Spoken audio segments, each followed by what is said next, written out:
Hi everyone, thank you for tuning in. Today we are going to present our first artificial intelligence based web application for software engineer salary prediction. We have used machine learning based deep neural network model to predict the salary of software engineers based on their country, job title, company size, work experience, and educational background. The survey data for this application is collected from two publicly available data sources. One is the Stack Overflow Developer Survey, and the other one is the survey data at aijobs.net. All data are collected for 2 years, 2022 and 2023. The web app is fully responsive and completely free to use. We appreciate your feedback to improve our application and adding more feature to it. Link of the application will be available in the description below. Now, before moving to the application itself, let me discuss a bit about the performance of the machine learning model that we have come up with for this application. The machine learning model was able to predict the annual salary of 4,600 software engineers from 20 from 46 different countries and 22 different job types with an average absolute error range of around 20,000 USD only. Within these samples, nearly 1,600 samples were predicted with an average error range of around 10,000 US dollar only, which means the model is more or less reliable in terms of salary prediction. One point to be considered here, though, is that the salary ranges do not follow any universal pattern across all country and companies. Therefore, it is quite common to find outliers or exceptions in the available data sources.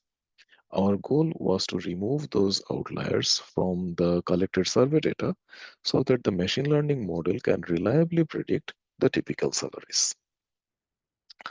Now, let's jump to the application itself.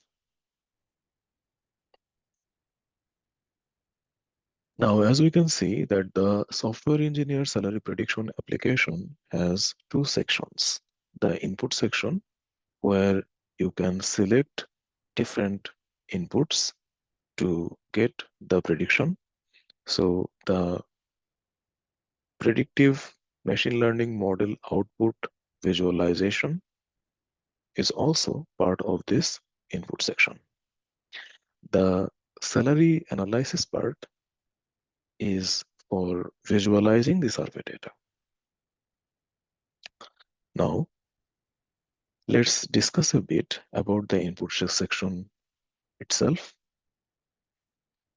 Here, the user can select different options for the software engineer, such as country, job title, company size, education, age, and experience. For example, a backend developer of 25 years old has a bachelor degree and an experience of 5 years. This developer at United States will have a prediction, will have a salary prediction of 125,000 USD or around.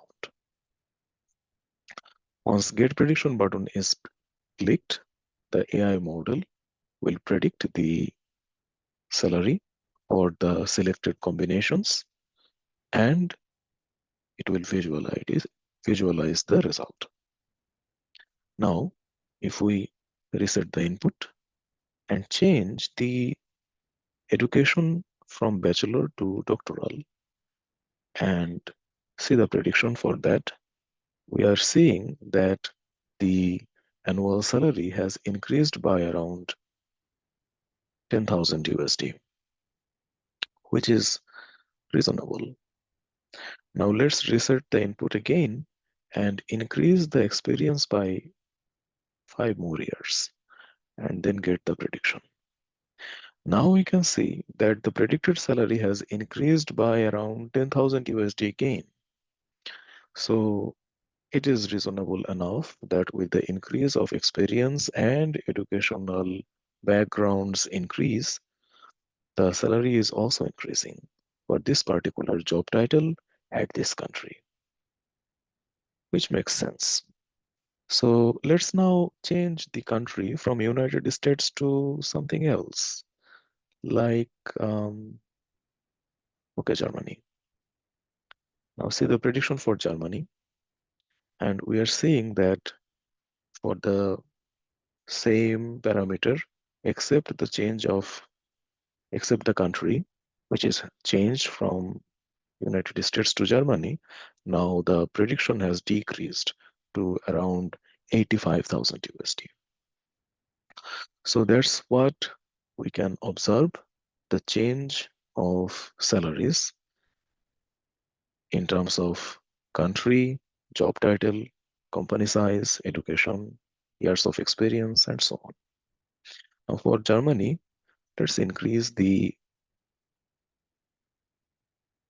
experience a bit more.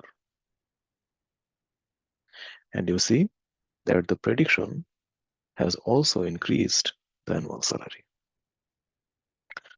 Now let's go to the salary analysis section.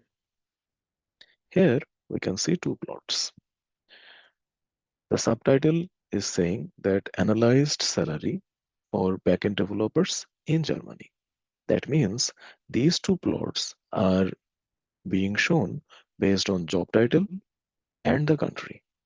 So if we change the job title or the country in the input section, that will reflect in the visualization. For example, let's change the country from Germany to United States again. And we have seen that the figures are updated. Now, the left-hand side is showing, the plot at the left-hand side is showing the median salary based on different categories, such as education, work experience, remote work type, and age groups. We can select it, and once a particular category is selected, we will get the median salary for each of the subcategories under that category. So if we select education, we can see the median salary for bachelor, doctorate, masters, and undergrad. Now, the right hand side, at the right hand side, we are seeing the histogram of all samples available in the survey data for the selected subcategory. So as we can see that bachelor subcategory is selected. So all bachelor data samples from the survey data is being shown in the plot at the right hand side. So if we change it to masters, the histogram will also update for the particular subcategory. So that is the idea. You change the category, you can also change the subcategory. And you can see the salary differences for different categories and subcategories. So that is the summary of this application. Thank you guys for being with us, and we really appreciate your feedback, and it will help us to improve the application further. And if we get enough response, we might build an API and expose so that you guys can also use it and use it in your own applications even. Thank you guys for being with us today, and we will see you in the next one. Bye bye.